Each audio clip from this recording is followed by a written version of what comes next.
بسم الله الرحمن الرحيم. السلام عليكم ورحمة الله وبركاته. إن الحمد لله نحمده ونستعينه ونستغفره ونعوذ بالله من شرور أنفسنا ومن سيئات أعمالنا. من يهده الله فلا مضل له ومن يضلل فلا هادي له. أشهد أن لا إله إلا الله وحده لا شريك له وأشهد أن محمدا عبده ورسوله لا نبي بعده. اللهم صل على محمد وعلى آل محمد كما صليت على إبراهيم وعلى آل إبراهيم إنك حميد مجيد، وبارك على محمد وعلى آل محمد كما باركت على إبراهيم وعلى آل إبراهيم إنك حميد مجيد. وقال الله تبارك وتعالى: أعوذ بالله من الشيطان الرجيم. بسم الله الرحمن الرحيم. يا أيها الذين آمنوا اتقوا الله حق تقاته ولا تموتن إلا وأنتم مسلمون. Wahai sekalian orang-orang yang beriman kepada Allah, bertakwalah kalian kepada Allah haqqa tuqatih, dengan sebenar-benarnya takwa. Wala tamutunna illa wa antum muslimun, dan jangan sekali-kali kalian mati meninggalkan kehidupan ini kecuali dalam keadaan Islam. Allah tabaraka wa taala: Ya ayyuhalladzina amanu taqullaha wa qulu qawlan sadida.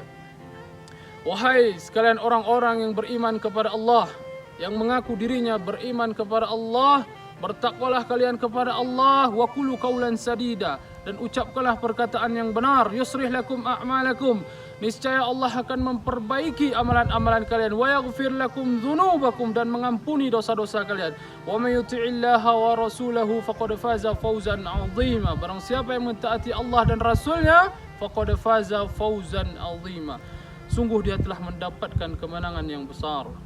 Ma'asyiral muslimin, saudara-saudaraku yang dimuliakan oleh Allah dan mengharapkan ridha Allah Subhanahu wa taala. Pada kesempatan yang berbahagia ini, marilah kita membahas satu hadis, yaitu keutamaan kedua solat di antara 5 waktu solat yang diwajibkan oleh Allah Subhanahu wa taala, yaitu solat Isya dan solat subuh. Diriwayatkan oleh Imam Al-Bukhari rahimahullah bahwasanya Nabi SAW mengatakan, solat yang paling berat bagi orang-orang munafik adalah solat Isya dan solat subuh. Seandainya mereka mengetahui keutamaan di antara kedua solat tersebut, maka niscaya mereka akan mendatangi kedua solat tersebut sekalipun dengan merangkak-rangkak. Ma'asyiral muslimin, hadis yang telah kita bacakan tadi memiliki keutamaan yang sangat besar. Bahkan Nabi SAW mengatakan kalau seandainya mereka mengetahui keutamaan solat tersebut, maka mereka mendatanginya sekalipun dengan merangkak-rangkak. Maka di situ memiliki pahala yang sangat besar. Wahai muslimin, di dalam bulan puasa ini, bulan Ramadan yang penuh dengan berkah ini, ada baiknya kita memperbaiki diri kita untuk menjaga solat kita 5 waktu dan menjaga kedua solat tersebut di bulan suci Ramadan. Latihlah diri kita agar kita tidak termasuk orang-orang yang disebut Nabi SAW orang-orang yang munafik.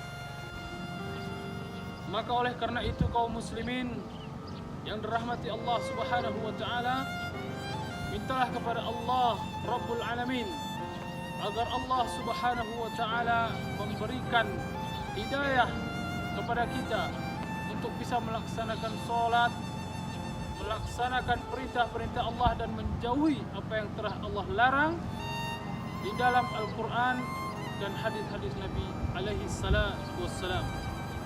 Mungkin hanya ini yang dapat kami sampaikan. Semoga menjadi pelajaran yang berharga untuk kaum muslimin. Dan saya akhiri, Assalamualaikum warahmatullahi wabarakatuh.